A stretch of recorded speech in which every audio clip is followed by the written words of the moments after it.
Here we go.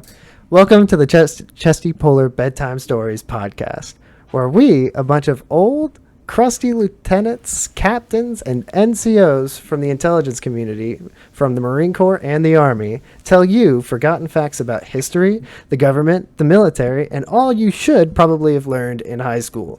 But instead, you're learning it from us. So, once again, welcome to the Chesty Polar Bedtime Stories podcast.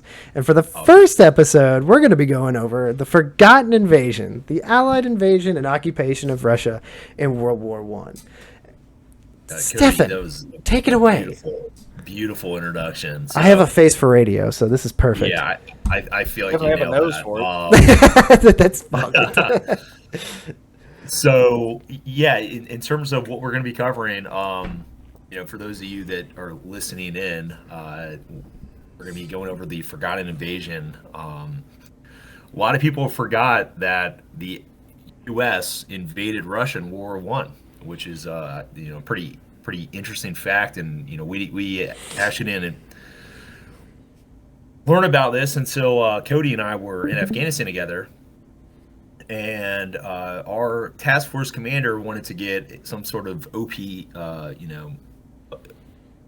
official, enlisted and officer kind of mentorship, leadership development club off the ground, and he asked me what we should be going over, what book should we get and recommend for our weekly meetings. And I said, well, we should definitely get The Savage Wars of Peace by Max Boot, because we're in the middle of this small war that most people don't really understand what's going on.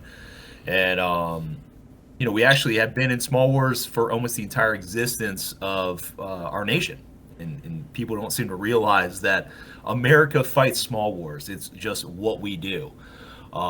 So we kind of dove into Max Boot's book, and one of the, I think, most fascinating chapters was talking about this invasion of Russia in World War I by the Allies. So I nerded out like a typical Army captain and made a PowerPoint to go through that and kind of dive into this, and hopefully tie in the relevance of this forgotten piece of history into current events. So I don't know my exact quote, but I think I was sitting with you, Cody. And you wanted to quote yourself? Yeah, I quoted myself. Because Jesus Christ. We were reading about this invasion, and we were talking about like, a lot of this stuff sounds familiar for some reason. It sounds very similar to what we're experiencing in Afghanistan in 2018 and 2019. So I think I said something to the effect of, if you want to understand the current U.S.-Afghan war, we should definitely study the Allied invasion of Russia in 1918, or something similar along those lines. Maybe. I don't know. It's been a while. But I have a couple goals that I'm hoping we can talk about, and guys, feel free to, if you have any specific goals that you want to cover as well. But I think that the three things that I really want to hit on is, we're talking about, young officers and NCOs who are learning about this topic. There's a lot to learn about, just in the context of fighting communists. It's something that apparently we've been doing for a very long time, a lot longer than I initially thought. Because, we're going to talk about how we were fighting the Bolsheviks back in 1918. So this is a century-old fight that, any one of the military in the U.S. Basically, since communism's fucking existed. Like day one, we've been like, no, not that. Anything but that. We don't like this. But obviously, we're going to talk about how even back in 1918, we didn't do that great of a job, right? Yeah. So hopefully, at some point in the 100 years of fighting communism, we'll get better at it. And then, as soon as we take out China, we're good to go. No, first we got to test run someone in Central America, see how that goes, and then we're gonna have to roll up into the Middle East, because that's just kind of the TTP. We got to prove ourselves first, and then move on. Well, we really haven't spent enough money, right? Yeah, you spent more money on contracts. I don't think we ever spend enough money. My professional opinion is all contractors should be paid more. Deborah. Exactly. Fucking. Not enough PMCs. That's what I keep hearing. Just throw money at it. That'll squash the fire. If that doesn't fix the problem, then there really is something wrong. We just need to spend more money and things will be fine. And so, the other thing, a lot of us, at least in the past 20 years, we've been fighting in, desert environments, whether Iraq or Afghanistan. And, I think that even going back to 1918, we have not done that great of a job of taking into account the environments that we're fighting in. So, maybe we'll talk about that. And the other thing is, you're going to notice as we talk about this invasion in 1918, leadership from President Woodrow Wilson was not ideal. He didn't really do a good job planning any of this out. We're going to kind of deep dive into that. But, I think at this point, looking back just over the past 100 years, if the U.S. military has been dealing with shit leadership for 100 years, at some point we should probably start taking that into account. Right? And what's so sad is that Biden was there for that. He was alive during this. Yeah, right. I mean, how many times in Iraq, Afghanistan did you hear people talk about oh, well, we're not doing that great, but it's all the politicians, right? If only they just let us do what we usually do, things would be fine. And you look back to 1918 and you realize the politicians haven't given us that great of guidance ever. So maybe we should start factoring that in and stop using that as a cop-out. So anyway, that's a couple goals I kind of had in mind. And then the other thing is, what kind of military leaders do we want to have for the future? And then I think this forgotten invasion in 1918 is going to give you some really interesting examples of leadership. One of those is military professionals who only focus on narrow military problems. People that just say, I'm assigned this one problem, I'll only focus on that problem, and by God, I will never think about anything else beyond this problem that I'm assigned. Versus, military professionals who are a little bit more think broadly and more strategically, and think beyond just whatever narrow military problem they're assigned. So, yeah. Anyway, those are the things I was kind of thinking about as our main goals for this. So, why I think that it matters for us to kind of travel back in time to 1918? Well, we're going to see that the U.S. forces that were deployed to Russia in 1918 were very confused about what was going on. And I feel like we're just as equally confused now, right?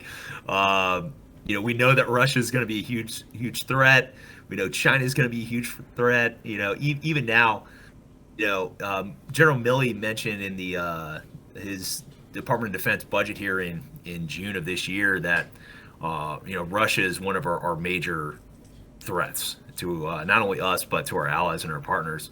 But considering how Russia has been this threat not only through the Cold War but even now, we don't really study it, right? I don't know how many times you all actually studied Russia in depth beyond just some of the basic information that we're told, but I've listened to Trooper by Iron Maiden once or twice. I know what I'm talking about. So yeah, I've listened to Trooper by Iron Maiden. Yeah, I know about the Crimea War. Yeah, Trooper, Jesus. I mean, considering that this is what we're briefing to DoD and to the Senate, on a regular basis, we being just the U.S. military. How many times has anyone in the military actually said, "Hey, we should probably get everyone spun up on the past 100 years of U.S.-Russian relations"? It doesn't happen, right? And even the Cold War, I thought it was fascinating. We were allies with them, and then the moment the Cold War was over, we were like, nope, now they're our enemies. There's no question about it. We're going to focus on the Fulda Gap, and by God, we're going to have one last stand-up fight before we all die in nuclear holocaust. Dude,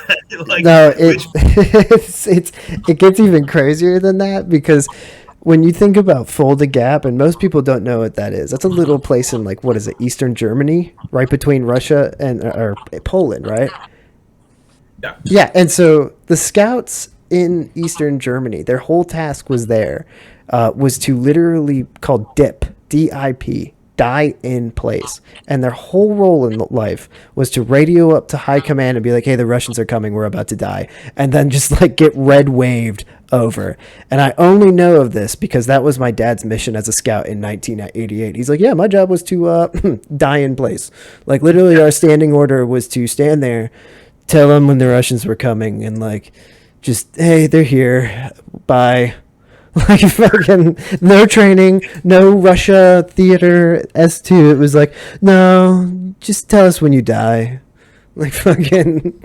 That doesn't sound any different than third Mardiv in Japan or second ID in Korea. They're like, yeah, just hold them off. Just do your job. The rest someone else will come. It's cool. Just let us know when they're there. When you die, it's an excuse for us to get involved in the actual fight. Like you killed Americans. No, you get a medal later. Cool. Yeah, your mom will get the flag and the medal. Like fucking, I'll give her an ARCOM or something. I don't know. Fucking. Maybe a certificate. Well, it's just a cop-out, right? Like, if you have your entire military structure and leadership, they're like, well, we're gonna move up into these battle positions. We're gonna shoot. The Russians are gonna shoot at us, and then people are gonna start launching nukes, and we're all gonna die. Like, well, it's so simple, right? Like, all I need to do is move my troops from point A to point B. So as long as there's an officer that can move from point A to point B, we're fine. We'll promote him, and he will. How'd he go?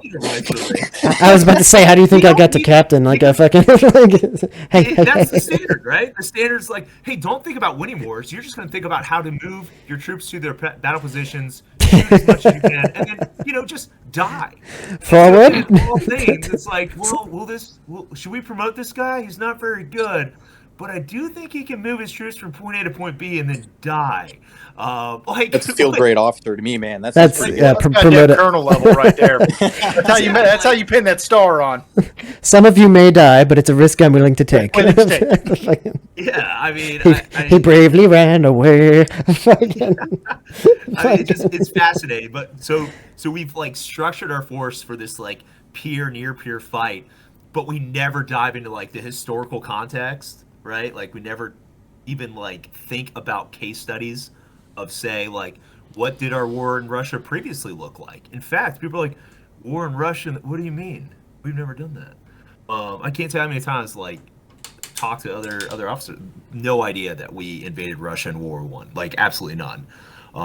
Medicine, we use case studies. Well, I mean, I was about to say, if you're I'm going to see a patient with this condition, maybe I should look at how patients with the same condition were treated in the past. Well, that's because the standards just graduate Ranger school and you're good. And once you get your Ranger tab or you pass Marine infantry school, you basically gain 2 inches on your dick and you're a floating god. The next thing you need is just a Tacoma and you're set. Fucking. I finally have a 2-inch dick. 0 + 2 is still 2. Boom. Yeah, I mean, when you set the bar so low, right? Just go up to the folding gap, shoot, and then that's the end of it. Then you don't really need to prepare past that. No.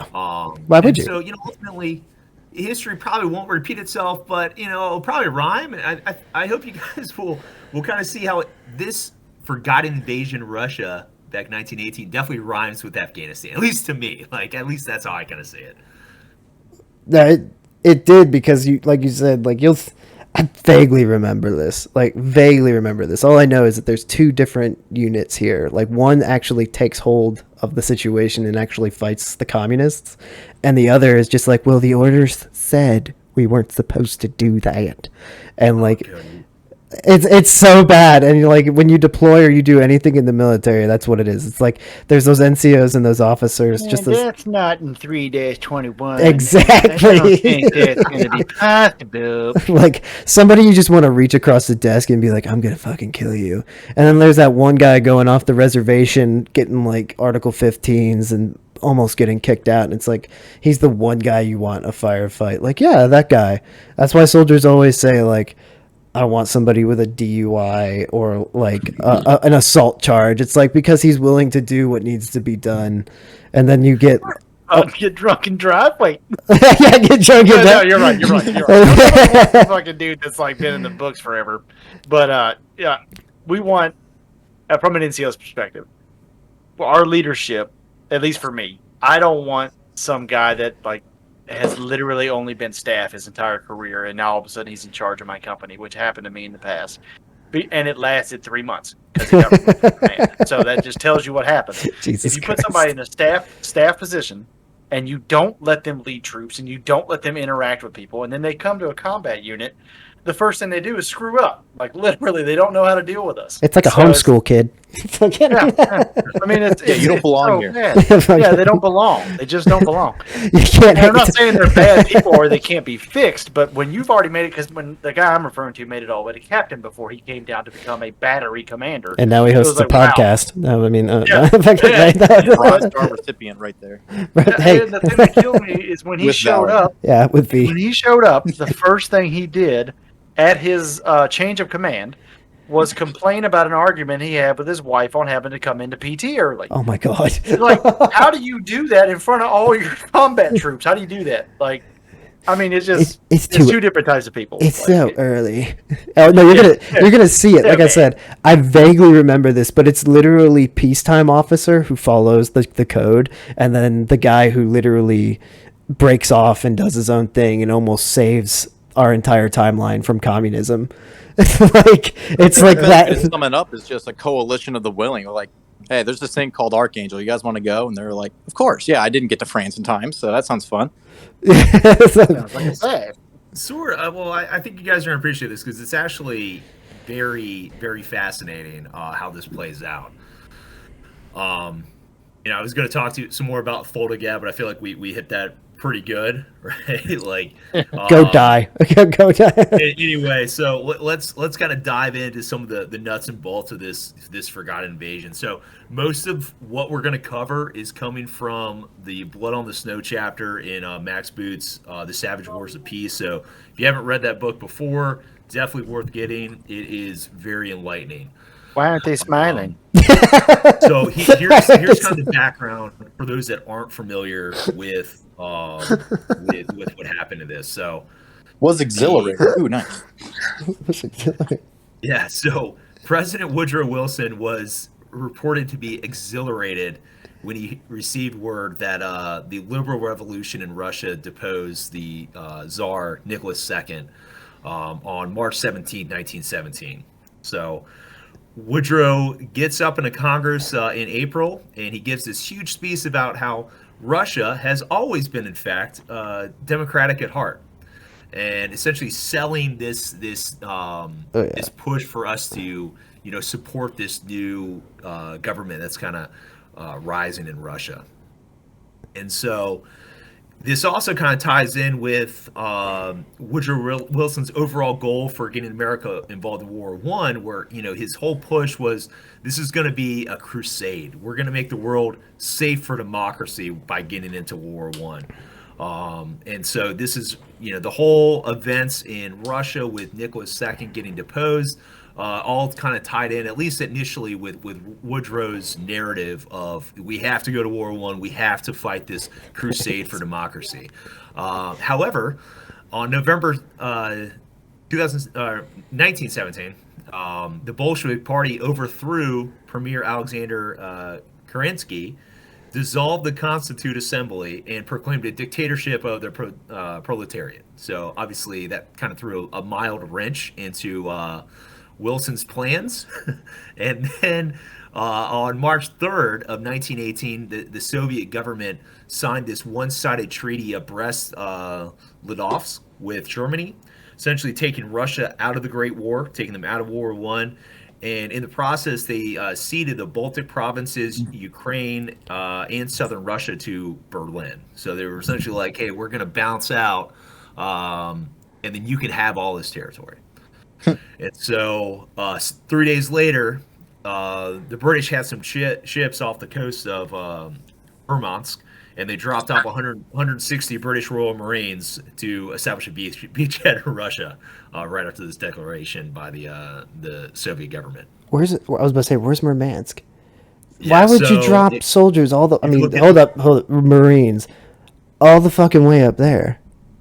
Yeah, it's weird, right? So what I did with a lot of this is I went through and I plotted all these locations on Google Earth. So we'll kind of talk about how the geography kind of ties into this. But, it's kind of an interesting location, right? Like you have the Soviets who have Moscow at this point. They just handed over Ukraine, right? They handed over, huge portions of, their territory to Germany just so they can kind of bow out of this war. And then, the first thing that that the UK does is 3 days later drops off a contingent of Royal Marines in Murmansk, in northern Russia, essentially right by Finland. Because it's a strategic location. You have to have that.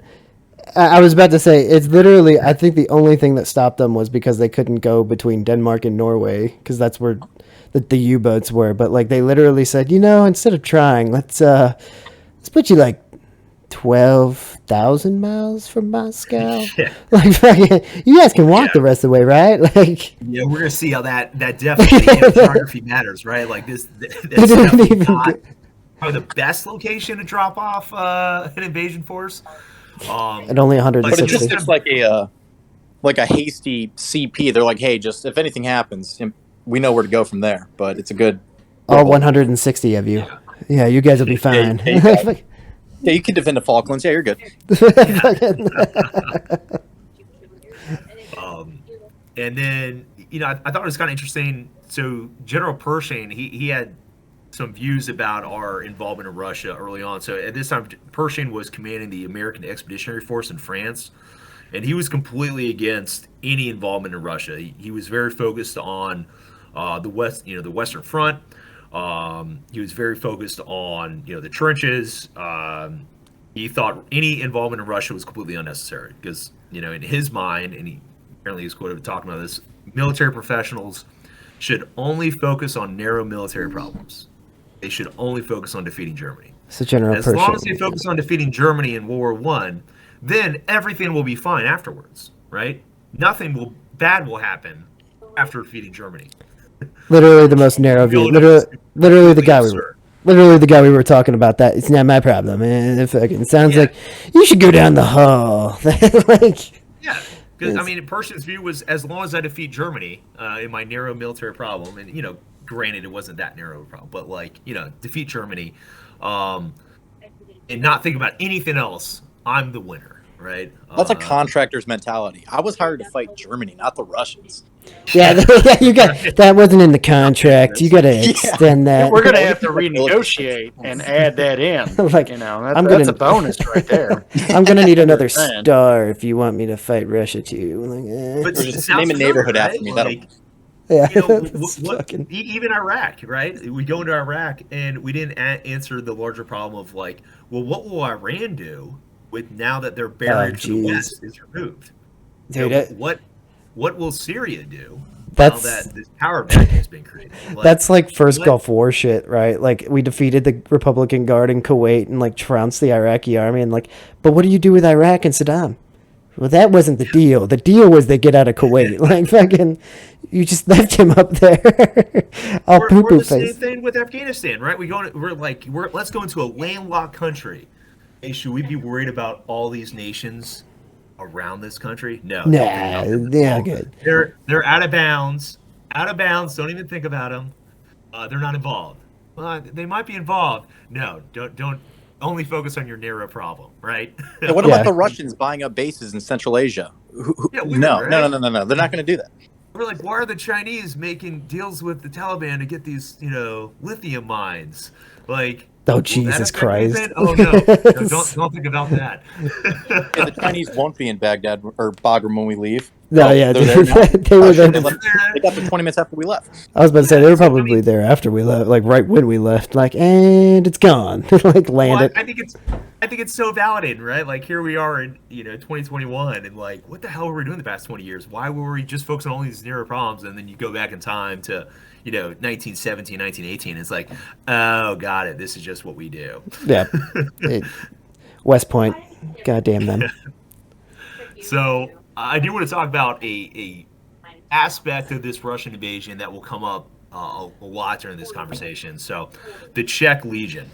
So this is, if you want to talk about a wild card element, these are the wild cards. So there were 70,000 Czechs and Slovaks who were prisoners of war, and they were deserters from the Austro-Hungarian army. And then after the Tsar was deposed, they essentially volunteered to fight for the Allies to secure independence for their homeland. So now you have this army of 70,000 their main goal is to proceed from Siberia to I'm going to butcher the Vladivostok. So that's actually in the far eastern portion of Russia, not like just north of the Korean Peninsula. And their goal was to travel across Russia, get to Vladivostok, and then boats will take them over to France to fight in the Western Front. And after the Tsar fell and after the Bolsheviks overthrew the parliament, the Czech Legion suddenly left as the only organized military force in Russia. So you have 70,000 former prisoners of war who are the only functioning military force. And they immediately seized the entire Trans-Siberian Railroad. Jesus. So all the way from the Volga River to the Pacific. So they had control of 2/3 of Russia's land area, which is so hilarious, right? Like this civil war's taking place, and then this army of Czechs are like, we're just going to take over your entire railroad and most of your country. Squatting on it and fucking. This isn't going to go wrong at all, actually. No, it's going to work. I promise. This will be totally fine. And I like how their plan was go all the way east to the Pacific and then take boats back to Europe. Like, jeez, yeah, and they're like, so they originally went to the east. And then tried to go back and then around Germany to fight on the western side, even though they're on the eastern side of Germany. That was the plan. So go ahead and kind of think about that. Like, is that a good plan? I just remember sitting in Kuwait for like 4 days and thinking I had it bad going on deployment. Like these guys are like spending 1 month to like sail around the world to go fight on another side. Like, we could have come from the east. Like, no, you got to come from the west. Like you have to. They were prisoners of war before, right? Yeah, so like prisoners of war, and then like, congratulations, you're back in the army that we just kind of haphazardly threw together. And oh, by the way, you want 2/3 of Russia? Here you go. Gee, so close, so close to greatness. So, it sounds a lot like the Warsaw Uprising. Like, figure it out. Yeah. I mean, it's just such like this haphazardly thrown together plan. Like, I don't think people making this plan were looking at maps.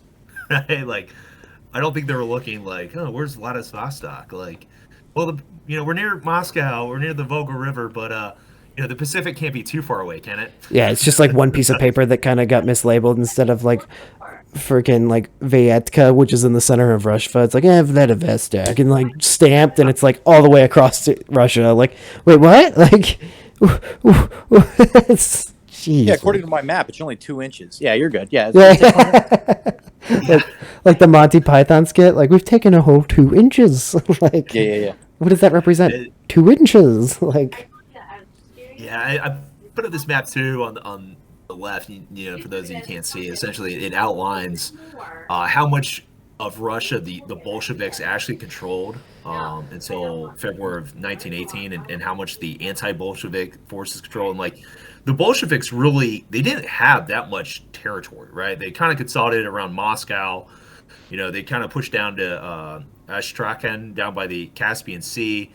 They never made it. They're barely controlling up north towards Archangel.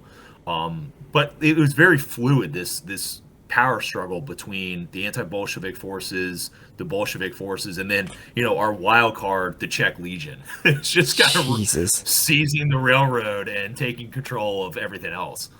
And so I just think that the Czech Legion is how hilarious in the middle of this civil war. You have 70,000 Czechs just doing whatever they want. Just kind of stuck in the middle.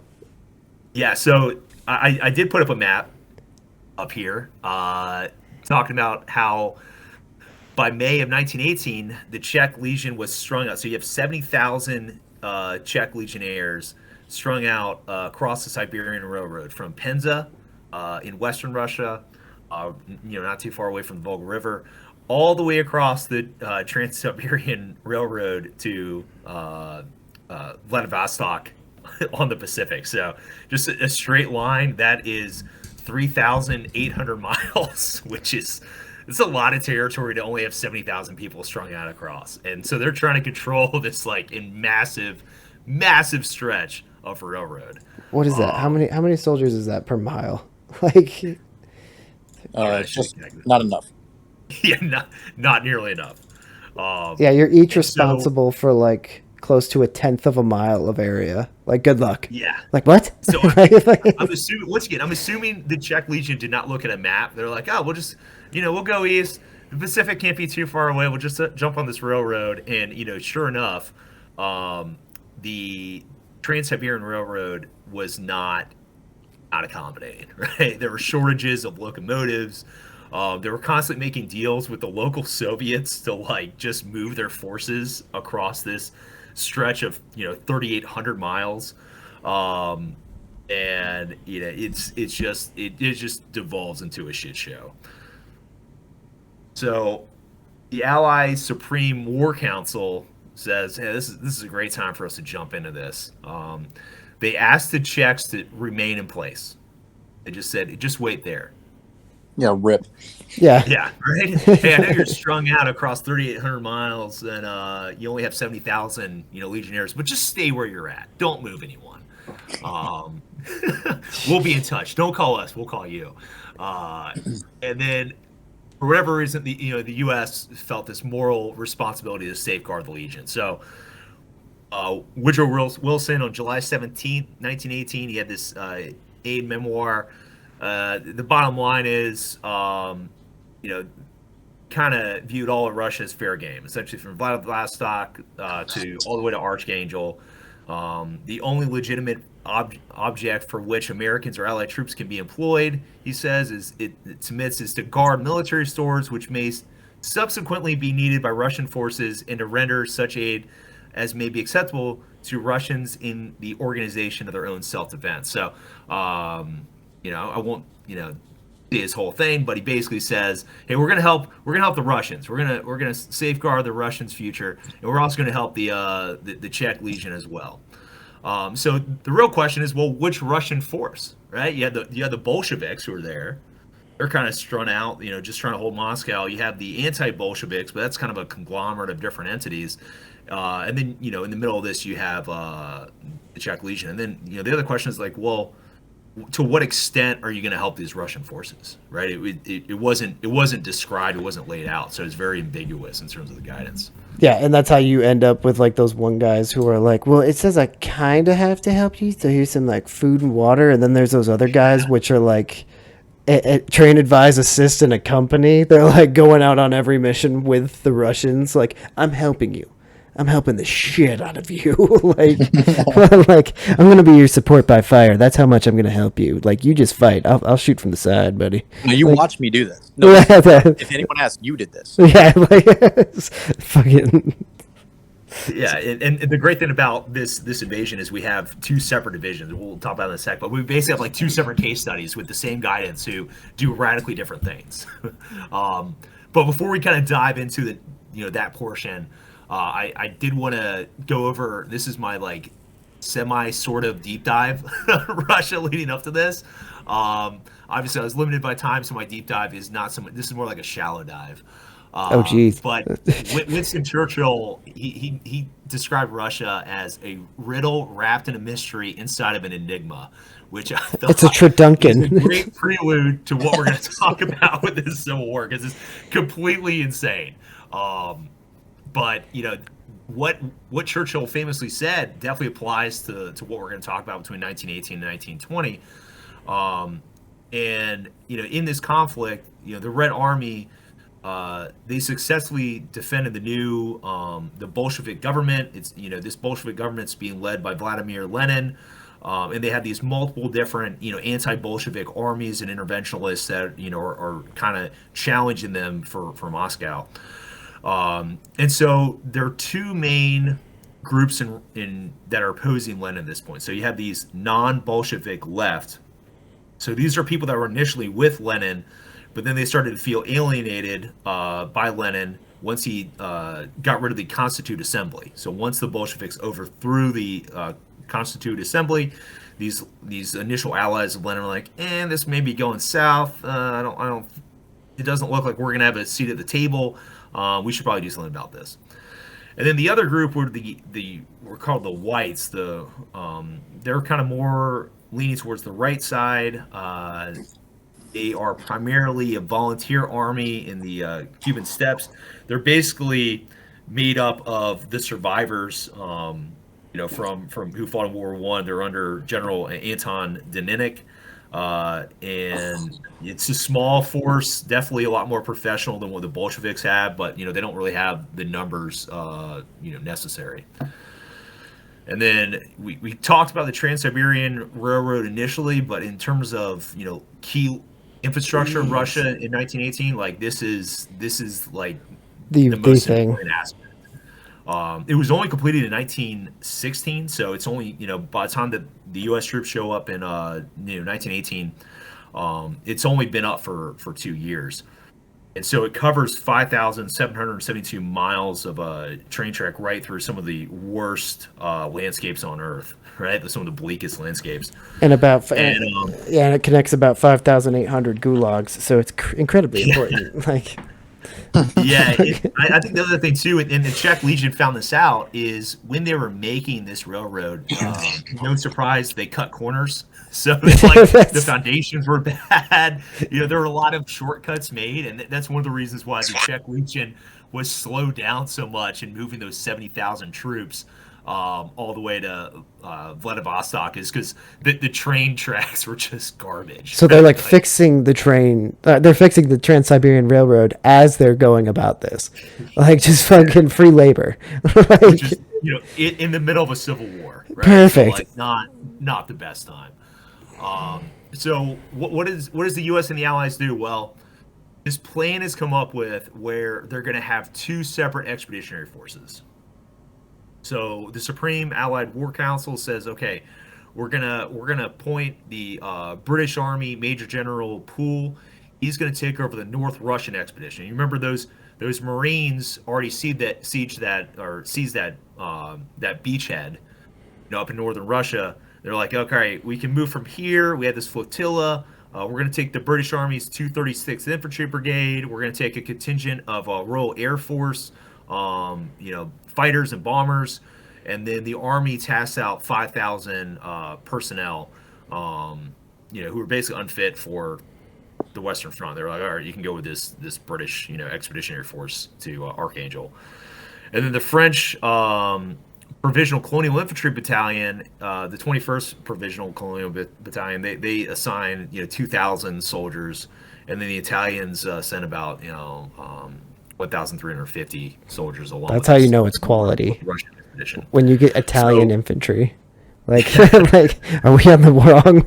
I'm on the wrong battlefield. Copy and paste and Tony Soprano. Stop the Dude, so, we already have 2 stories being formed, right? We have this North Russian expedition, run by Major General Poole, and then we have the Siberian expedition run by American Army Major General Graves, and he was commanding the 8th Infantry Division at that time. And he gets elements of the 27th and 31st Infantry Regiments attached to him. And they're going to be the Siberian expedition, and they're going to land in Vladivostok.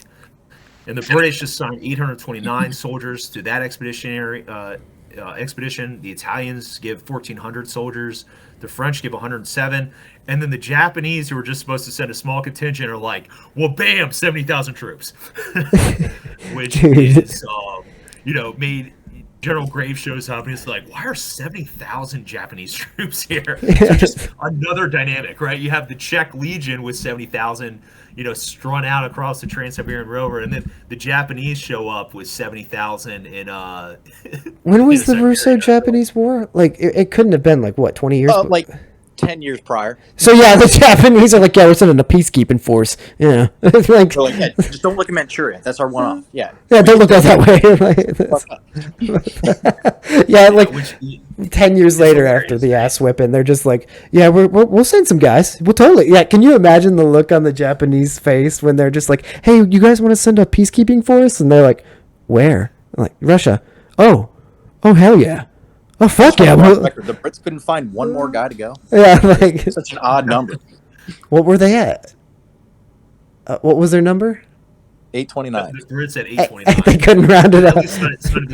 They couldn't just round it out. That's like a Monty Python skit. 829 soldiers. You couldn't find one more? I tried. We couldn't round that off. They're like, no, that's all you get. Like, what? And then, Well, Well, the entire British Army is only 1,000 people, so that's generous.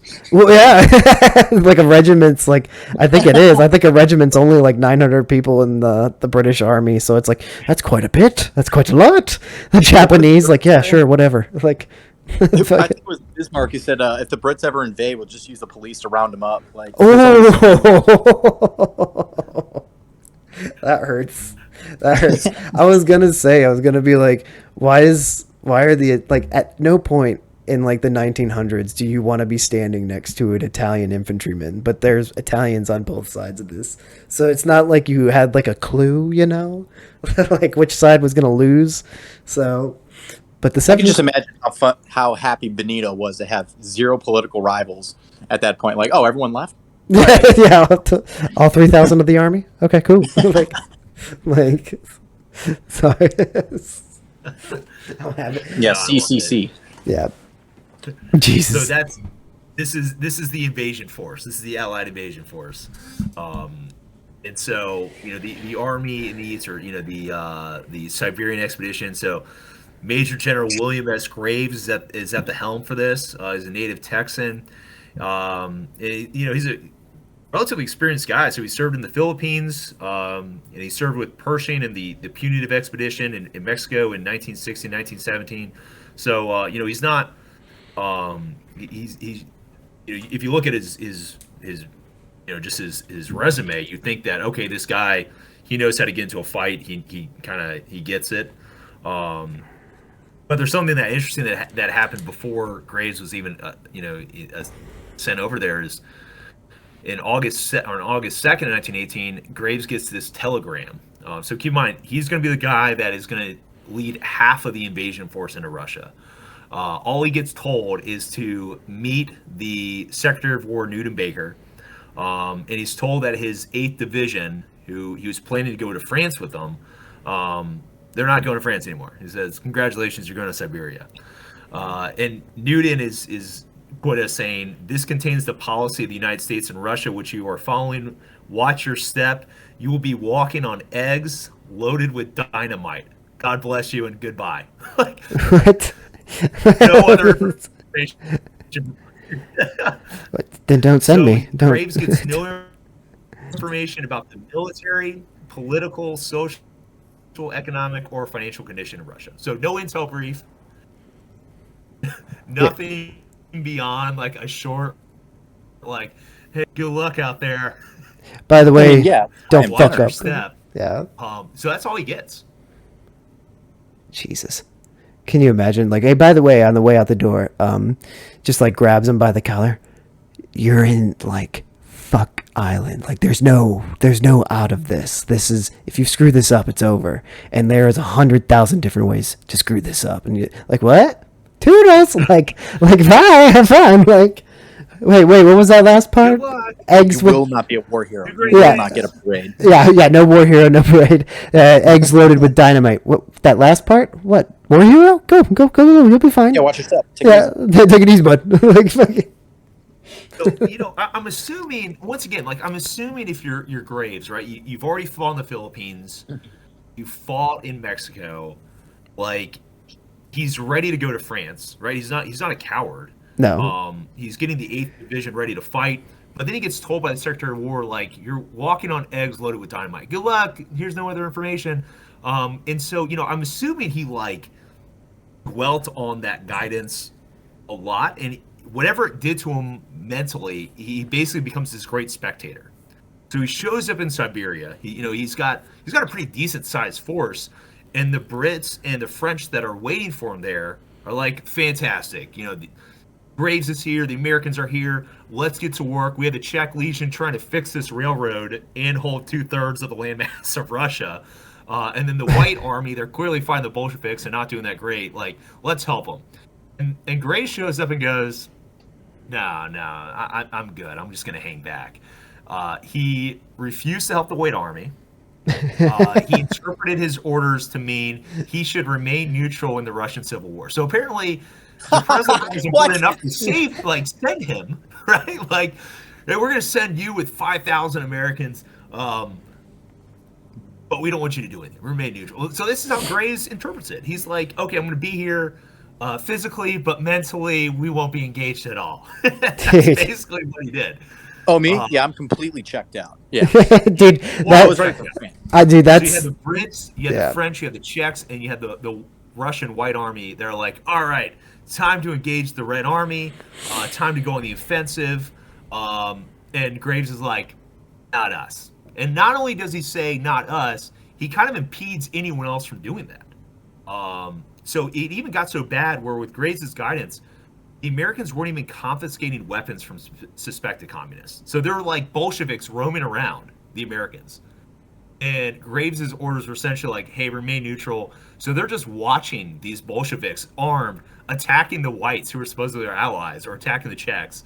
And like, these Americans are just hanging back and watching.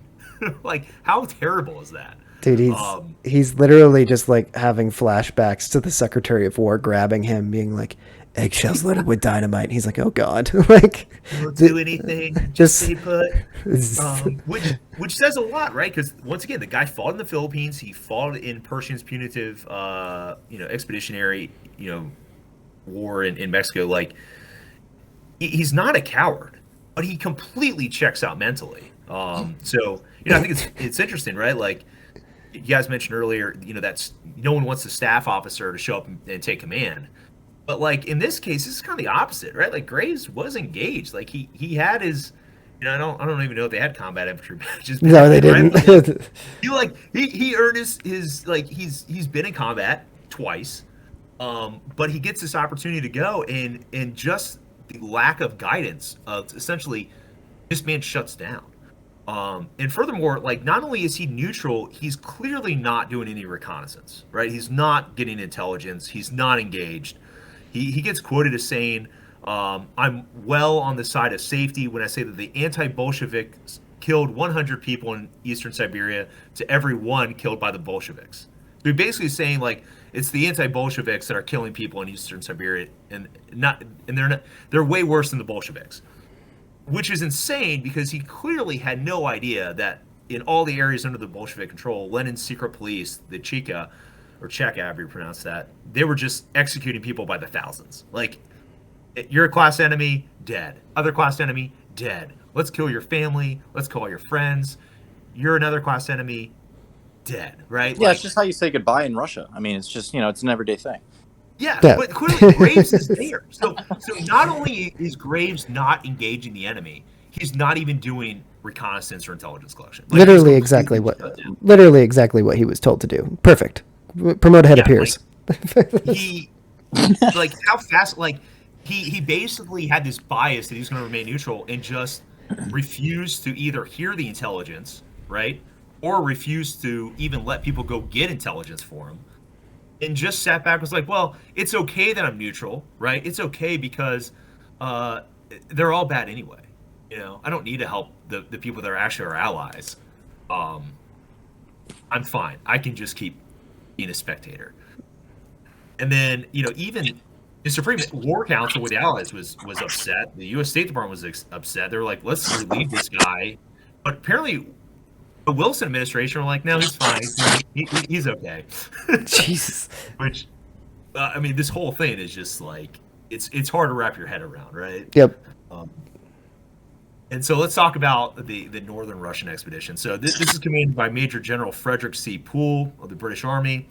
His orders were seize Archangel. So the Supreme War Council were like, all right, you're going to seize Archangel. So they give Poole an armada. They go down to Muddyug Island, just north of Archangel. They do an amphibious assault.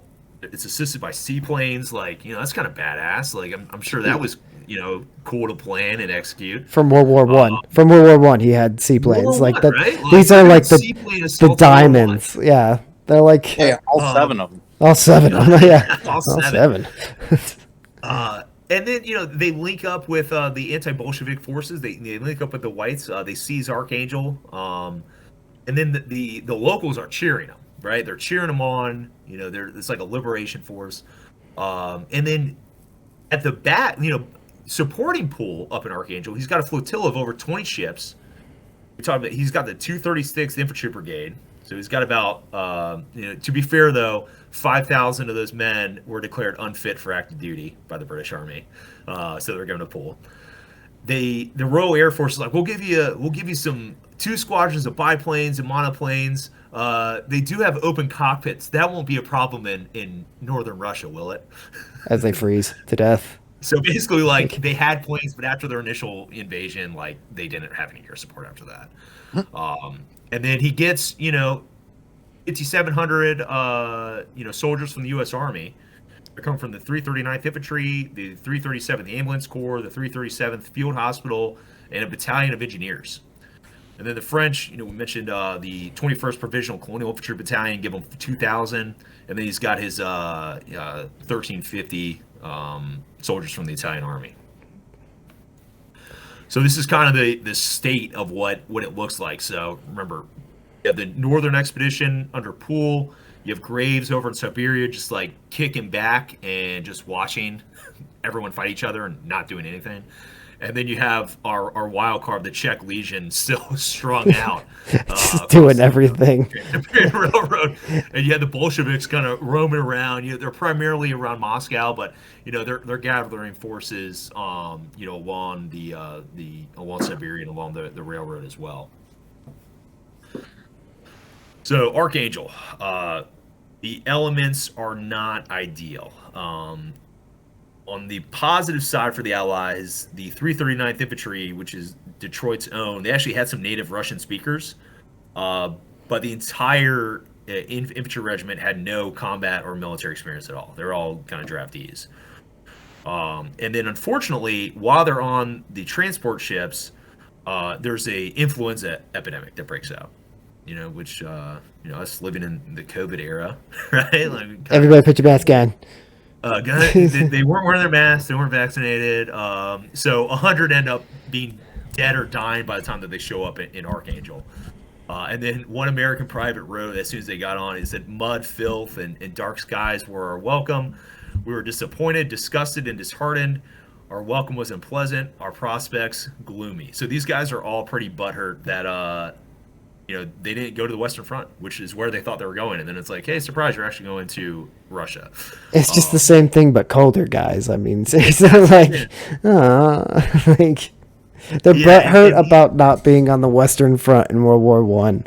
Talk about perspective. Like, oh, this sucks. Like, I want, like, what? Like classic private. Yeah, right. Like, I didn't want to go. Jesus. Even they land in September, and then by mid-October in 1918, snow first starts dropping, and essentially this is the start of a winter that's going to paralyze the entire region. So Poole lands in Archangel, and he gets told by the Supreme War Council, "You're not staying in Archangel. You're going to go start seizing some ground." Right. So Poole's like, rock and roll. We're going to take Kaltlos and Bologdag in the south. So they got these 2 towns.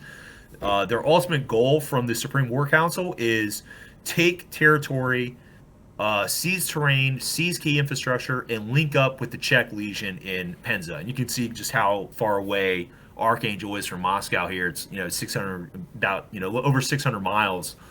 And then Penza's further south and to the east. So he actually has orders from the Supreme War Council to take the offensive, right? And he has an actual objective: link up with the Czech Legion in Penza. So Poole divides his force into 2 columns. Thinking that they could simultaneously take both towns in kind of one sweep. Unfortunately, his men don't have good maps, and they keep running into swamps. And so the only people that seem to make it at least like semi in the right direction are Alpha Company of the 339th Infantry, led by Captain Otto the Viking Odjard.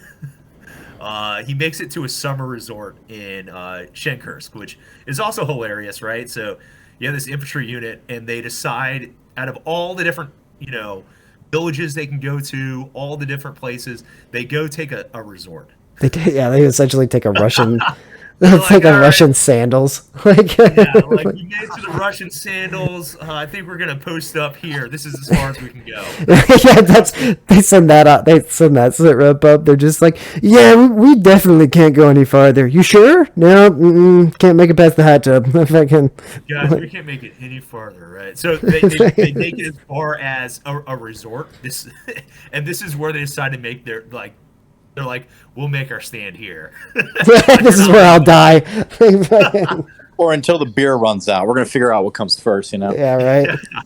So I think if you had to fall under anyone to be your commander in this whole expedition, Captain Viking Oddjar seems to be the commander that you wanted to be following. Like this guy, he understood how to lead men, right? He knew how to lead soldiers. To the sandals. We're going to be the most successful element to push south, and we'll also make it to the resort at the same time. This is going to be great. Yep. So, shortly after this, two-pronged offensive that was a disaster, by mid-October, winter hits. Clearly people didn't read anything about. There were no weather briefs, apparently, for Poole. My God. It's like they were surprised that there's a winter in northern Russia that's severe enough to stall any sort of, movement. As is everybody, right? Everybody's surprised Russia about Russian about winter. every 50 years in Russian history. A winter in Russia? What's this? Like what? They clearly weren't getting briefed on anything, right? Like, Yeah. there was just zero. There wasn't much intelligence going on here. Imagine Poole's, intel officer was, completely just worthless. Oh, he was beat. Like, he was beat all the time. Just like, how did you not know there was a swamp here? Whoosh, how did you not know the winter sucked? Whoosh, like, just... Yo, Zipper's down. I don't know. It's not my fault. Blame the 6, man. like, I just got here. Like, Well, and then imagine that intel officer when the North Russian expedition now is holding an area bigger than the Western Front. So Poole now has about 500 miles with fewer than 10,000 men. They have crap maps, right? They clearly aren't getting weather briefs.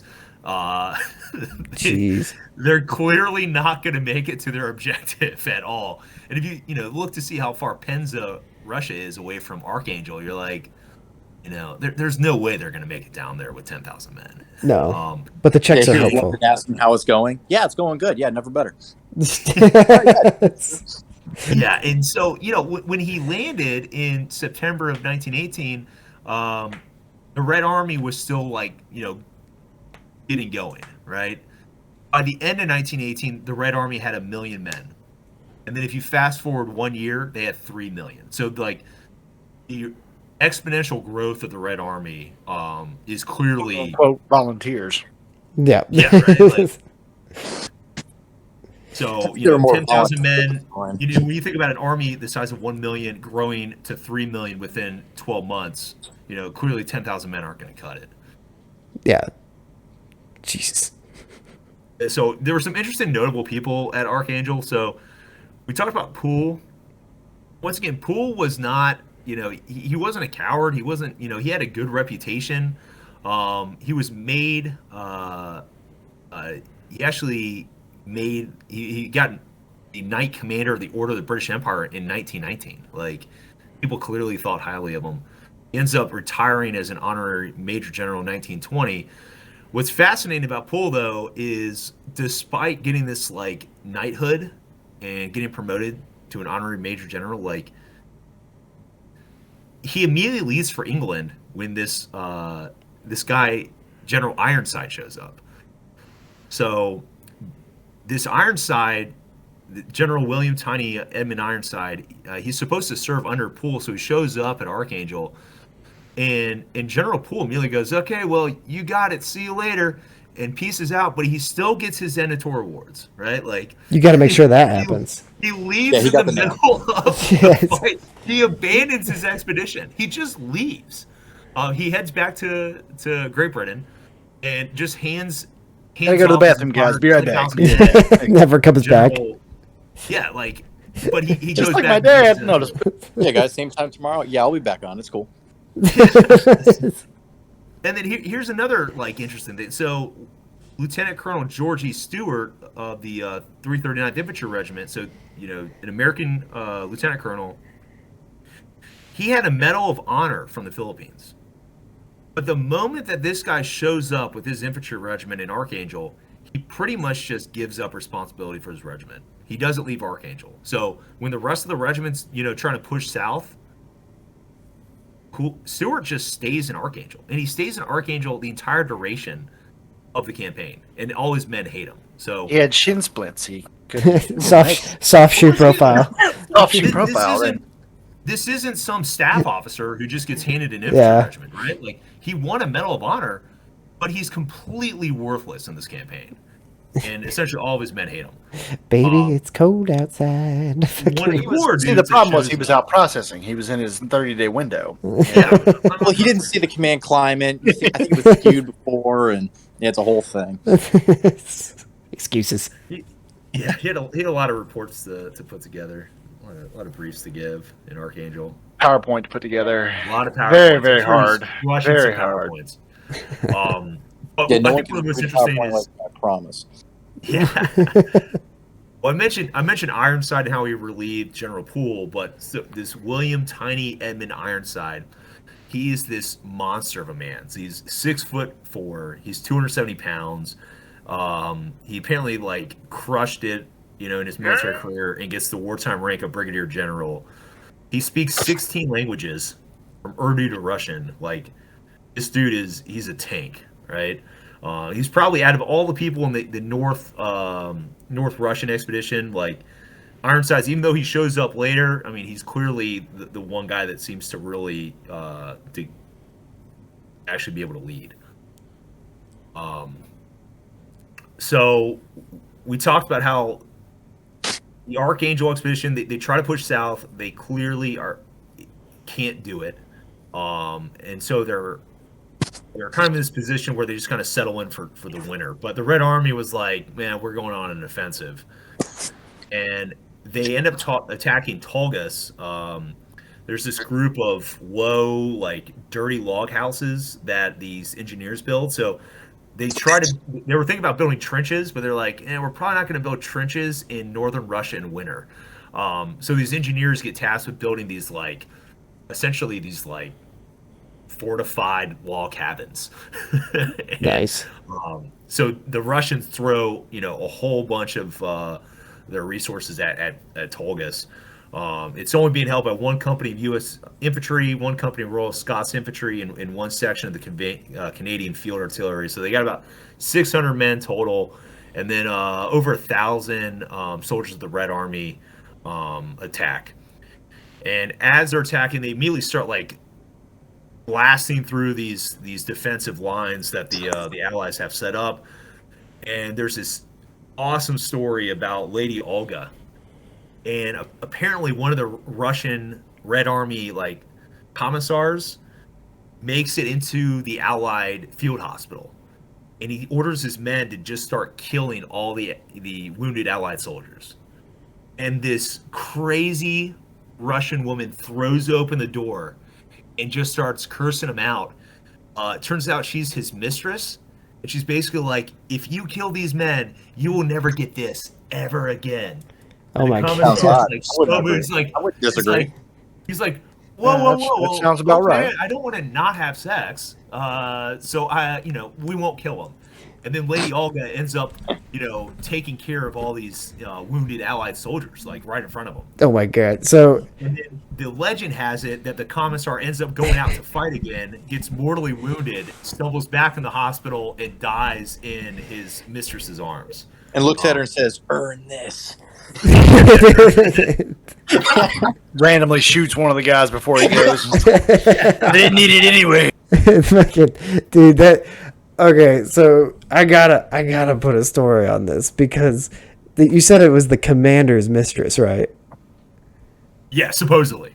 Okay, so hold up. I think I've said this story, and Warborn down there, Chad, knows this, but when we were in Afghanistan, so for the civilian listeners, it was a 9-month tour. Yeah.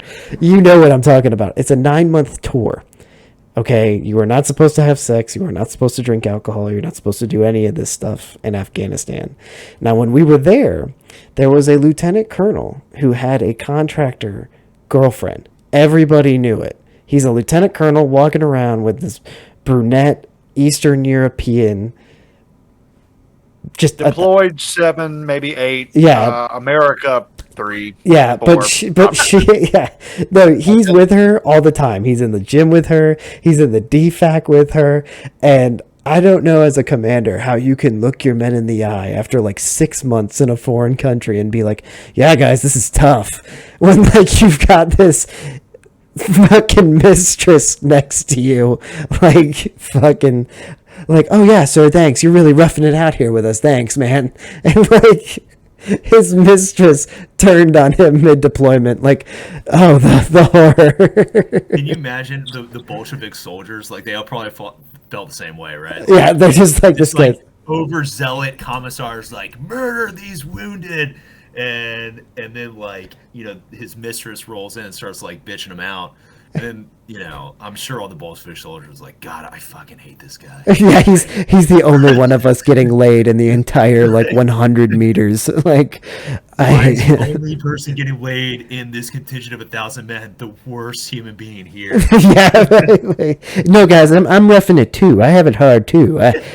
She yelled at me last night. sometimes Not like, only is he getting laid, but he's literally telling them not to kill people. Yeah. Jesus. Yeah, so that's the story of Lady Olga. I just thought that was hilarious, and so ultimately, a few of the allies, they like sneak behind the Bolsheviks front line.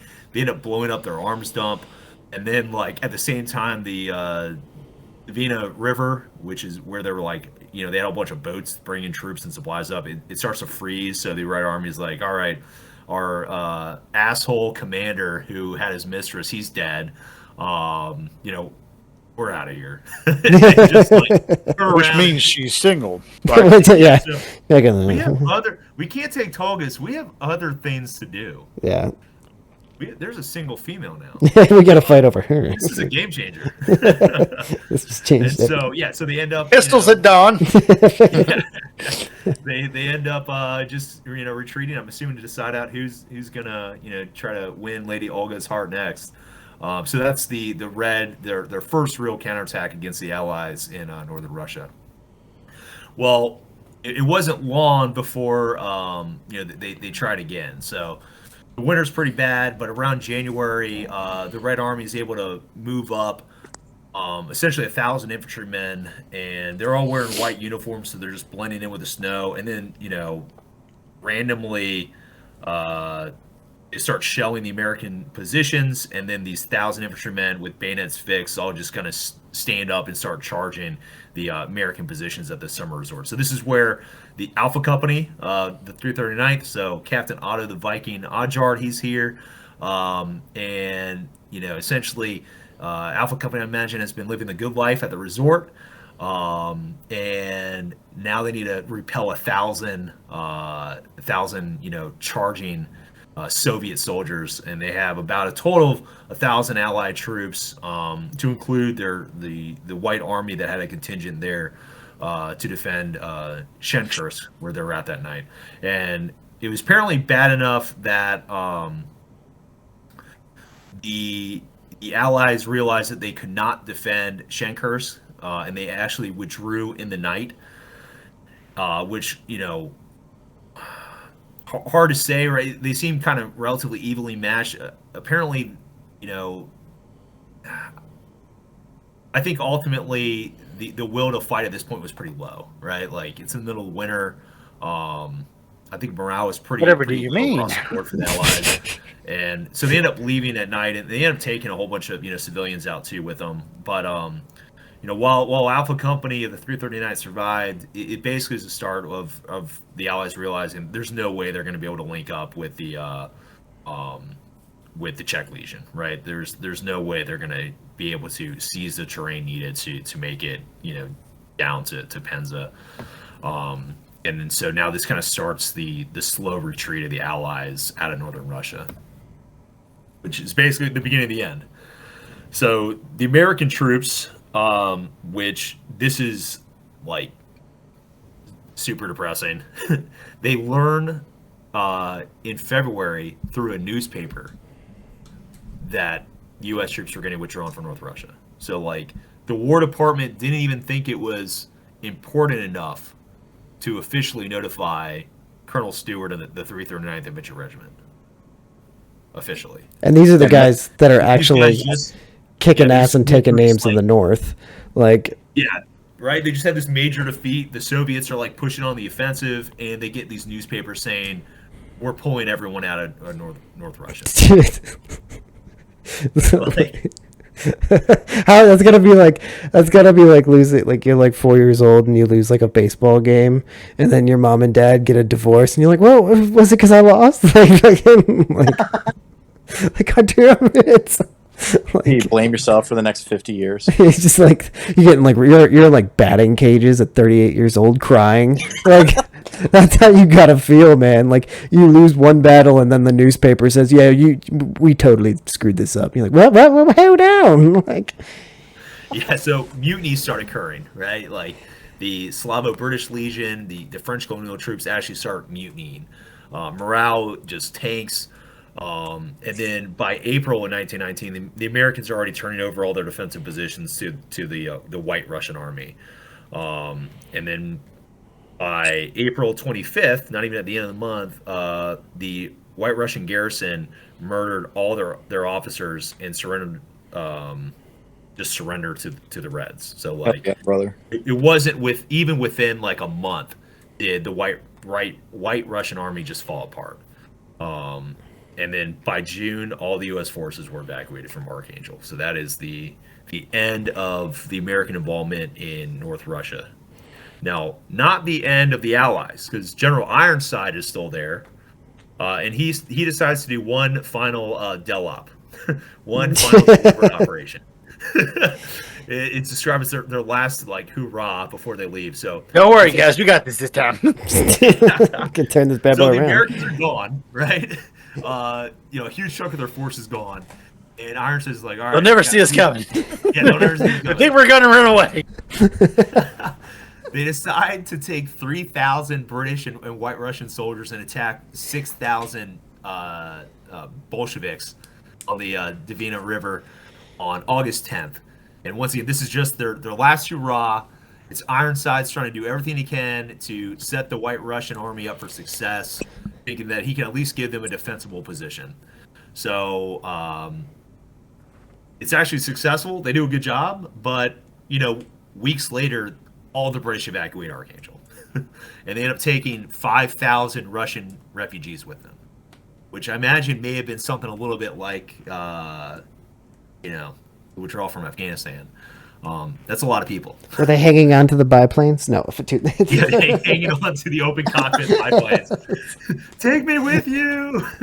The landing gear doesn't go up, so you're safe. I mean, like, No, we're only taking the men. No. Give the Reds a list of who's worked for us. Yeah, they'll treat them right. yeah. Oh God. My God.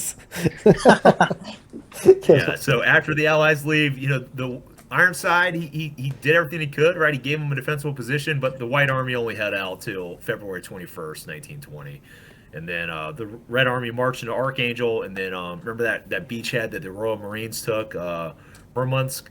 It fell only 2 days later. So by February 23rd, all the territory the Allies seized was back into in the Soviets' hands. So you may be asking yourself, well, what about General Graves through all this, right? Like, the North Army is at least attempting to go to the offensive. What's Graves doing out in Vladivostok? Well, he refused to help the whites the entire time.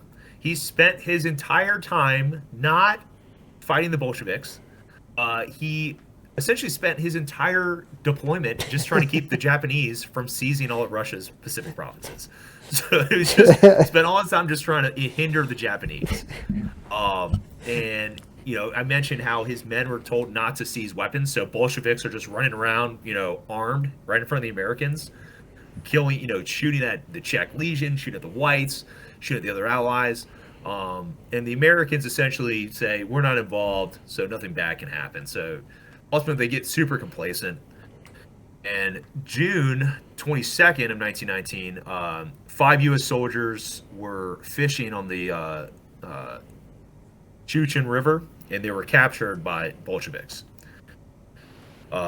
Graves decided to send out a patrol to rescue them.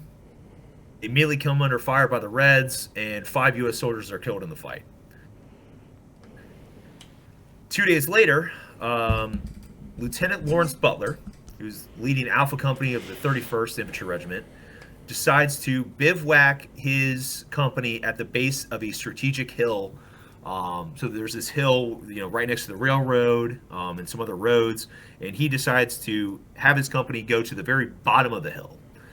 And the LT thought that it was because things are, so quiet, right? They're not fighting. They only need to have one soldier awake. So he has one private go stand watch with orders to just stay awake until sunrise. It's all on your back, son. So, yeah. So the whole company's asleep. A single private walks up the hill and is just hanging out. Sunrise in Siberia is 4 a.m. He needed to smoke, so he took a break, and something bad happened. Yeah, weird, right? And minutes after sunrise, several hundred Reds slither undetected in the tall grass on the hill and just start opening fire on Butler's camp. And immediately there's, almost 30 KIA, 20 wounded in action. Butler, he gets half of his jaw blown off. Well, at least now I can't yell at the private. can't give him an Article 50. So hold up. This is minutes later, right? So after sunrise. So sunrise is 4 a.m. and minutes after sunrise, this private looks around and sees several hundred soldiers just like low crawling through the grass. I'm just imagining like the best, like when you've been out on a field out for too long and you're like 3 MREs deep. It's been like 4 days. You smell like hot crap. You're in your sleep sack. You're all warm, and you got a full night's rest because you made one private stand to for the entire night. You wake up. You're like, that was good. And the first thing you see is your officer get his face blown off. No, it's a total. How you start the day right there. Goddamn. I've never. That night, I imagine Butler went to bed that night and was like, man, all my entire company except that one private, they're all gonna love me tomorrow morning because they're gonna get a good night's rest. There's like that didn't work out well. There's like NCOs who are just like watching this lieutenant get his face blown off, and he's like looking at the Russians like, "Stop! I can only get so erect. Like, please." Like, I might join these red guys. Yeah, the Republicans. Yeah, I'm on that party now. I already have a morning erection. You can't. That was awesome. Like, this can't get any bigger. This is bullshit. This shit's gonna last me all day. I'll be walking through the bush, knocking down trees and shit. So I think this is a great lesson, right? So Graves thought if he stayed neutral, then everyone would be neutral to him. But the reality was the Soviets were just building their strength around Siberia. And then when they finally thought they had enough combat strength to do so, they start waging guerrilla warfare on the Americans, right? So like Graves' complacency, his refusal to be involved. Well, he got involved, right? Like the war came to him, despite the fact he didn't want to, bring the war to the Soviets. And so now that Graves finally says, "Oh crap, there's actually a war going on," it took him till June to figure that out. June of 1919. Remember, they got there around like September of 1918. So he's been there for almost a year, and only after almost being there for a year, and he gets his entire company gets obliterated. As you go, I should probably do my job. And he finally actually remembers all of his training, all of his experience from the Philippines. A whole bunch of his troops with the 8th Division had done counterinsurgency in the Philippines. And Graves finally said, "All right, boys, like, do your thing." And the American soldiers, like, went at it.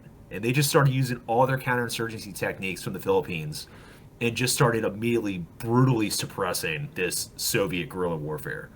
And then they finally started cooperating with the Japanese and the White Army. Right? So it took 10 months, almost 10 months. And finally Graves says, "Okay, I get it. I'll start working with you guys now. We'll start fighting these Bolsheviks. My bad." Like, think about the time, like 10 months. Imagine what he could accomplish if the 8th Division showed up on day one and were like, all right, treat this like the Philippines, got it. Right? Yeah, Like, with your 70,000 Japanese who are literally climbing over the wall to get at the Russians. Like, please. Like, and you're like, no. Think about it. He did us a favor, just 50 years, or what, 30 years in advance. Like, hey, there's just going to be more Japan to take if during World War II. So he was doing us a favor in the long run. Yeah, he did. Yeah, seriously, like long run ways, you're right. He's an like, unsung hero. Yeah.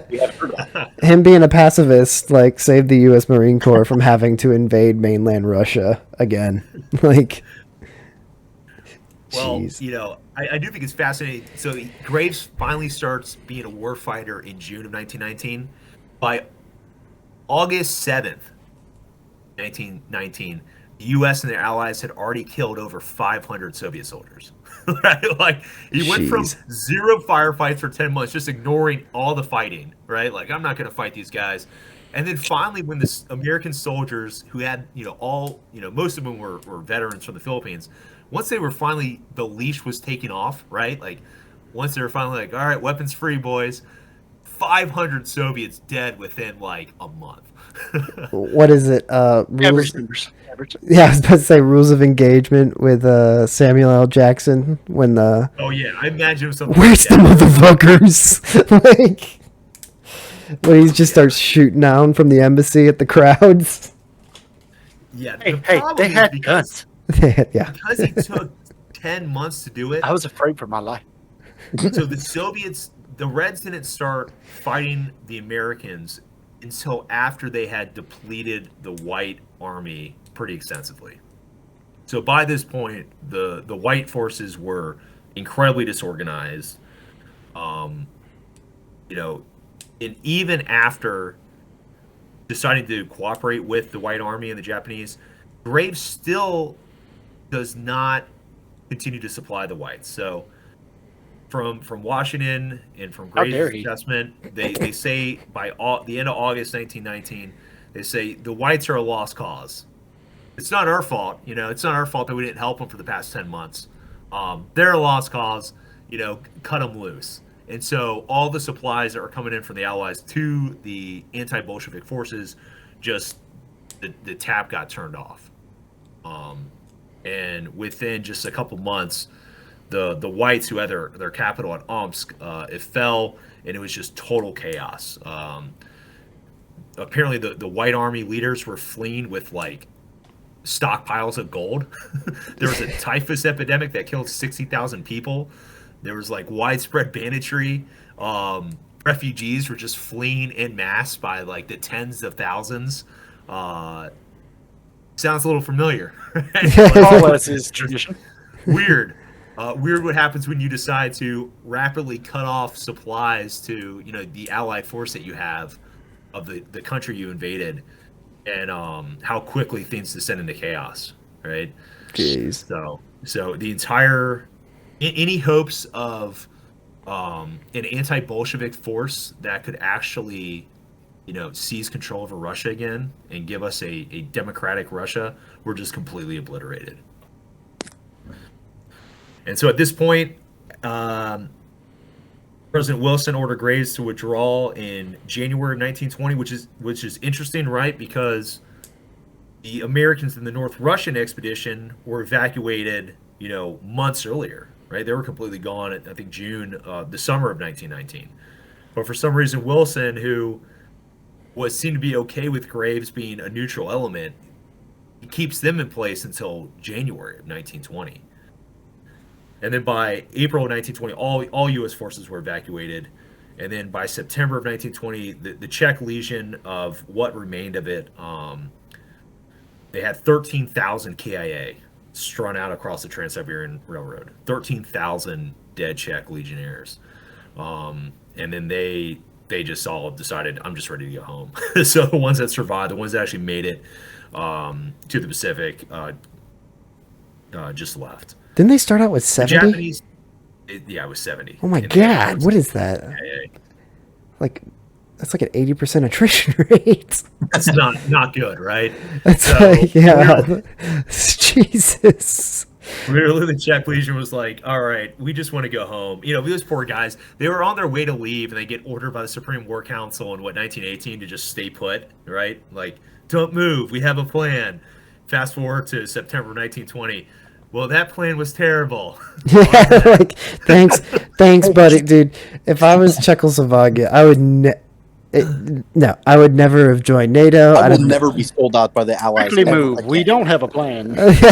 Yeah, like I'm never joining any alliance. I'm never joining your club, your defense contract, nothing. I'm going home. Like I'm taking my ball and I'm going home. Like, well, can you blame them, right? No. Especially after 13,000 KIA, right? Like that's insane. yeah, They could have just left with 70,000 Oh, soldiers and just went home. And then they were like, oh, we'll follow the Supreme Allied War Council. They sure have their shit together. You know, this will clearly work out great. And then they leave and they're like, that wasn't great. That was a mistake. The Japanese decided to stick around, though. Obviously, their 70,000 troops felt right at home. They stuck around until 1922. they came back in 1930. No, Yeah, and so just the fate of the Czech Legion, for those that are interested, they did eventually evacuate from Vladivostok in 1920. There was the Armistice with the Bolsheviks. Essentially, dozens of Czechoslovak trains were still west of Irkutsk. And on March 1st, 1920, the last Czechoslovakian train passed through the city. The Legionnaires' progress was still hampered either by the Japanese or what remains of the White Army. So essentially, they just get crapped on by everyone, and they're just trying to leave. Yeah. They eventually, make it out of Russia, and they I think they get a total number of people evacuated were 56,455 soldiers. They had 3,000 officers. They took, almost 7,000 civilians. They had 1,700 wives that were taken, 717 children, and then they essentially took, 200 refugees along with them, and they returned to Czechoslovakia. And what remained of the Czech Legion actually became the core of the new Czechoslovak army, which I thought was kind of interesting. So what an opportunity lost, right? Like we showed up, we mean the Allies, we're like dangling these carrots in front of the anti-Bolshevik forces of like, hey, look, we have a division in the east and a division in the west. We'll give you supplies, we'll give you military assistance, we'll give you funding, and then what did we do? We just took it away, right? Like we turned off the tap overnight and they collapsed. This seems to be a habit that the U.S. military and our allies have established since then. Right? Like, this is something we've done way too frequently since 1918. Like, I wish it was just like, oh, well, that was just a one-time thing in Russia and this forgotten invasion, but like, we kind of did the same thing in Vietnam, right? Like, well, it's like if you look at it, they go, wow, that was awful. We'll make it a 20-year learning experience, and this will never happen again. Oops. Yeah, the world's longest NTC rotation. Yeah. And, like, man, it's got to... I mean, not for, like, the 8th Division, but, I mean, like, being in the West, working your way through, like, trench after trench all the way to the beautiful Russian sandals with Captain Otto the Viking, like... When you leave them behind, God, it sucks. Like, I feel like as an Afghan vet, I'm going to go into the VFW and the Vietnam vet's going to, like, be sitting there with one leg and fucked up teeth and be like, ha, you thought you were better than us, huh? Well, join the club. Like, been waiting on you. Like, just, and to have it happen again and again and again and again, like, it goes back 100 years. Like, almost to the... When was this over? 1920? 1920. Yeah. So yeah, literally almost 100 years to the day. Or yeah, 1 year by. For But all the after action reviews that we do, all the AARs, right? Like, do we really learn a lesson? No, it just goes in the portal. Real lessons never learned. And I get angry about Iraq and Afghanistan, but then you look back at all these other small wars, and you're like, Oh wait, there's a pattern here. Yeah, we've been doing. It's Or if you surprising. think about it, like how many Americans during World War II knew about the American expedition to Russia? Like, the Russians don't trust us. Yeah, I wonder why. Like, Yeah, like we were fighting them literally a decade ago. yeah. You know who I imagine remembered? The Russians. Yeah, Right? Like I'm sure the Soviets remembered. I think this is one of those things where I know hindsight's 2020, right? Like hindsight's perfect. Like it's easy for us to like criticize this, but you look at the North Russian expedition, right? They were actually fighting, but Graves and the Siberian expedition, they were just sitting there, not only not fighting, but not even collecting intelligence. Like the fact that they had no idea that they had their soldiers out fishing and like screwing around, and they had no idea that the Bolsheviks were just slaughtering the whites. They were clearly poised for the offensive, clearly preparing for guerrilla war against Graves' forces. Like, it's fascinating to me that he wasn't relieved. Like, it's fascinating that like nobody else in the 8th Division said like, hey, shouldn't we at least kind of know what's going on? Right? Like, no one's even doing recon. Like, no one, like, what was happening inside the Siberian expedition where they just sat there for 10 months? It's I don't know, it's crazy to me.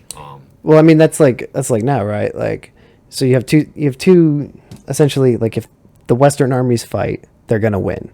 Like it's like NATO, right? Like because you had the Italians, the English, the Americans, and the Czechs there. But I mean, in the West they were fighting and winning and putting up a fight. But in the East, it's like, well, Americans seem pretty passive, and if we can keep them passive, it's like Russia now. Like, you just take Crimea and you're good. You take Donbass and then you're good. You just take a little bit at a time and you make sure that they don't fight, and you're good to go. And so, and they were smart, right? They Yeah. focused on the North Russian expedition first, and then they only turned their attention to the Siberian expedition, months later, after they had attrited enough of the white Russians away. But Graves, he ends up saying, he ends up like, documenting his thoughts about this invasion, years later, and he said, if these two expeditions, meaning the North Russian expedition and his expedition in Siberia, if they had the same instructions, how is it possible that the Archangel expedition was used in hostile combat against the Soviet forces, while the Siberian expedition was not? And like, to me, what that says is Graves was still doing that like classic officer cop out, right? Like, oh, it's clearly the politicians. Like, it's not the fact that I screwed up.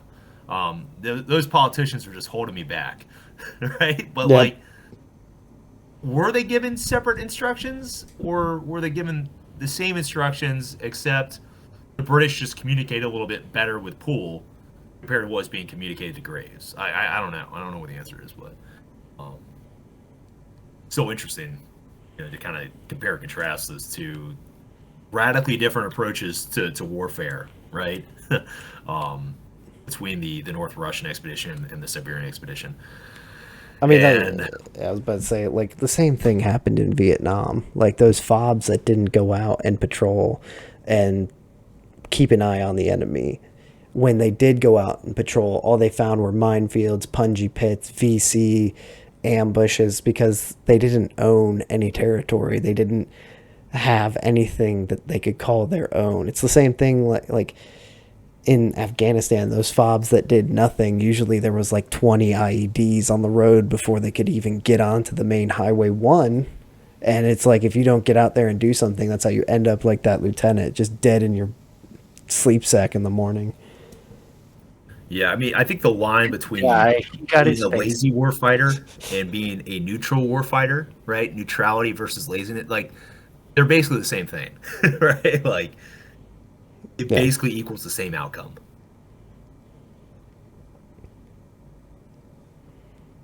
I think the other interesting thing, too, was the numbers. The Allies had 150 divisions in the Western Front with almost nothing to show for it.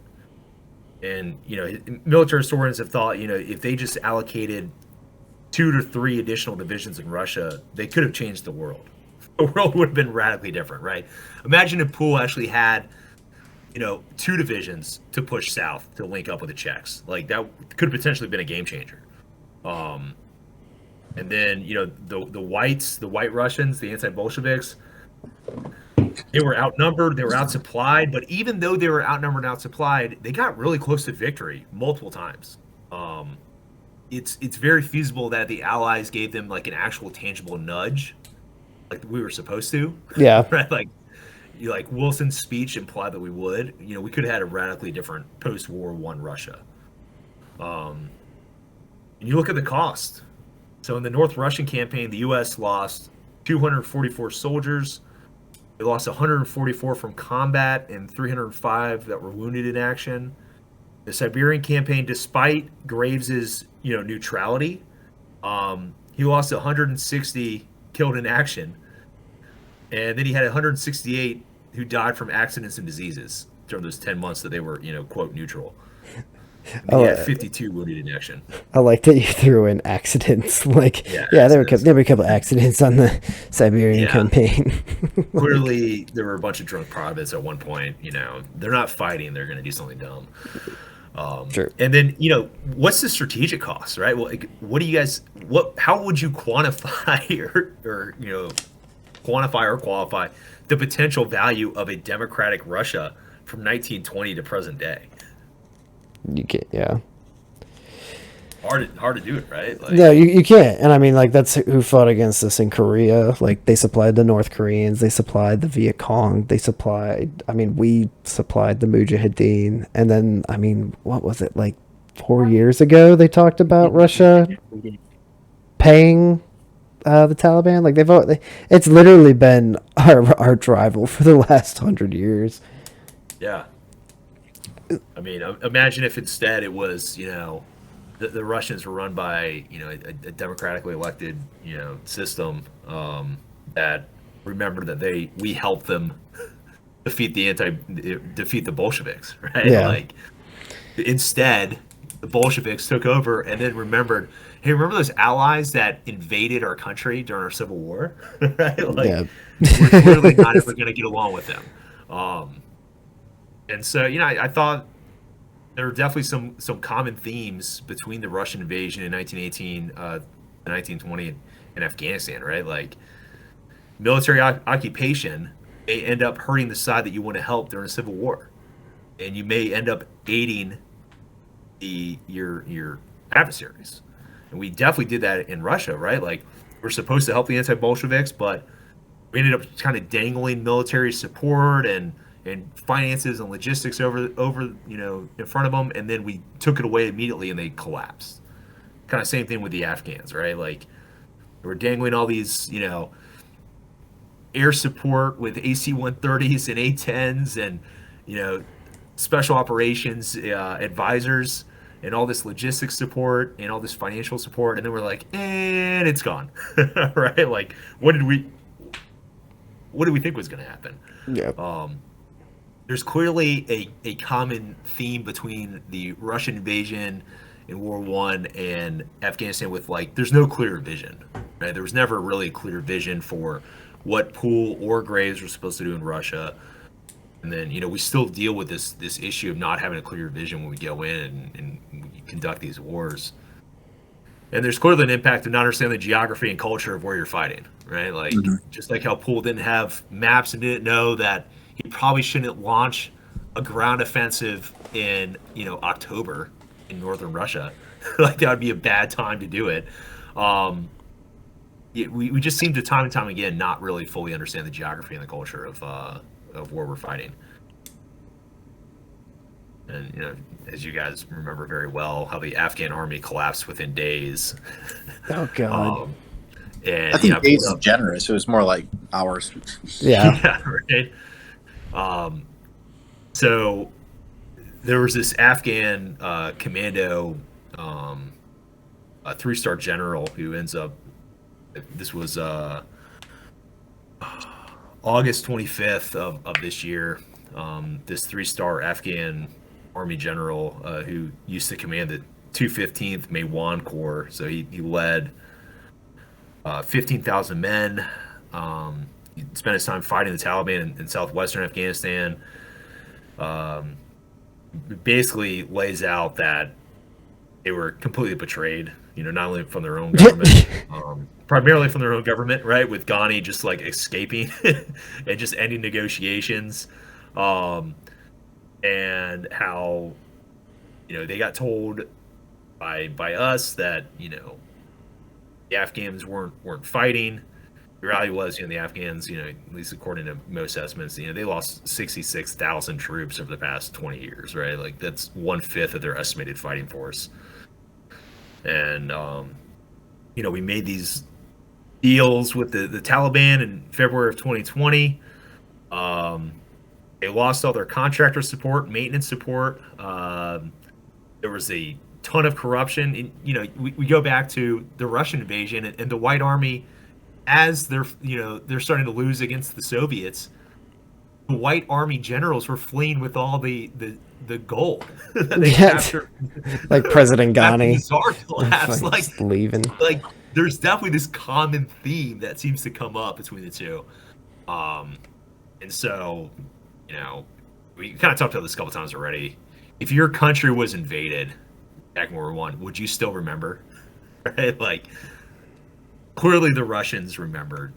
It's weird how we all forgot, right? The American military seemed to just have amnesia. And I think the Russians definitely were influenced by the memories of that military occupation. Like, I don't know how you guys feel about that. I mean, obviously, Stalin started purging a whole bunch of his people, so maybe they didn't remember right after the purges. Yeah, he's just not many left to remember. There's a good chance that, the people that were there all died during Stalin's purges, but still, I'm sure they remembered that military occupation by the Allies. Well, I mean, you could take that same logic and apply it to Korea. Not a lot of Americans know we fought the Chinese for 2 years, but the Chinese definitely remember.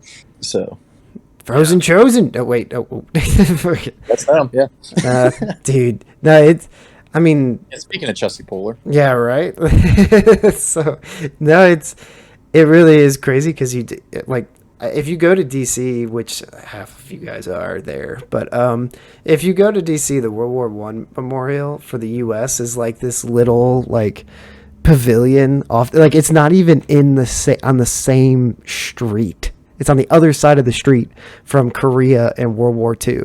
Like the World War I monument is like off and to the left and across the road, and it's like America doesn't even remember that. But if you go to England or France, there's the red poppies, Flanders Field, the Ardennes. I mean, in France, you can't even walk in parts of the Ardennes because there's so many bombs there. It's still an EOD site. And so it's like World War I is very real to them. So I'm sure there's Russian West Point is freshman year. Do you remember how we beat the Americans? And they're like, hell yeah, I do. It's like they learn it every week. Meanwhile, we're still learning, American officers are still learning how to tie their shoelaces and put on a helmet OODA loop. correctly. What does the O stand for? For this week, we're going to talk with O. Yeah, Next week is O. Yeah. And then D. We're going to spell this out here. Yeah, dude, it's like, did you, there's the Commandant's reading list. I've never met an officer that's read the Commandant's reading list. Meanwhile. All right, explain message to Garcia. Oh. All right, let's think about this one. I'll kill you. Okay, if one more person tells me to read message to Garcia, I'm going to burn their house down. All right, let's sit down. Small Wars. What does this mean to us? Oh, Jesus. I don't know. What's it mean to you? How many people have actually read Small Wars Journal? Dude, Petraeus did. Didn't he copy that and bring it over to the army? Yeah, copy and paste. How to win a counterinsurgency. Yeah, that was the title. Yeah, he basically took the Marine Corps Small War Manual and kind of jazzed it up a little bit. At least that's how I feel about it. Yeah, it is the same thing. But I think you have a good point, right? Like, what are we actually accomplishing as a military? If everyone else remembers these events, and if we're saying, hey, we got to prepare for this possible peer fight or near peer fight with Russia, shouldn't we be doing frequent in-depth evaluations and history lessons on what it actually looked like to fight the Russians, right? Like we did it 100 years ago. It was a whole thing. We fought in Russia. We had data from fighting in Russia? Like, why are we not applying that and like using that as a mechanism to actually educate our people? I don't know. I know a good, I guess, comparison here is General Kelly. He always talked about this book called The General, which was a fiction book about the British Army in the Boer War and World War One that was required reading by the Germans in the 30s. And they said, hey, the Brits don't change. Read this, you'll understand how to beat them. And they applied the same logic and beat them in France immediately. So it's like, hey, the Germans had the upper hand. They knew how to do it. If only the Americans could sit down and say, hey, let's just draw a similar line. What do the Russians read? What do they remember? Let's just start there. So it's almost like knowing your enemy before you fight them. Like, how dare you, good sir? How dare you? Weird. How dare you start with step one? So anyway, that kind of ends my thing. So just to kind of tie in some of our goals, fighting the communists clearly is not anything new for us, right? Because we've been doing it for a century. We seem to have a knack for not taking into account the environment of which we're fighting in, whether that's the geography or the culture.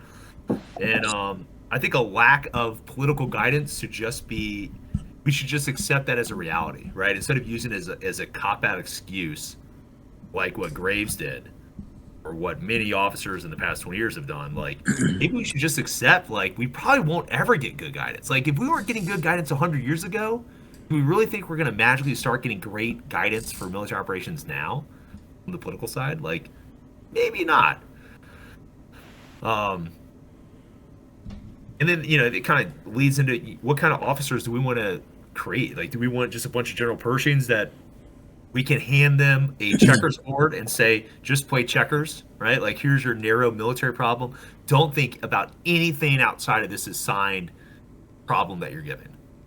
Versus people that actually think more broadly, more strategically, and actually think about what happens after the battle, or after the war.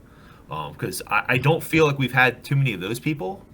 And we've got about 100 years of data that show, like, maybe that doesn't work out that great by not having people like that. Yeah, playing poker with a chess player doesn't usually work out. So yeah. So anyway, guys, that's my long rant about the Forgotten War in Russia.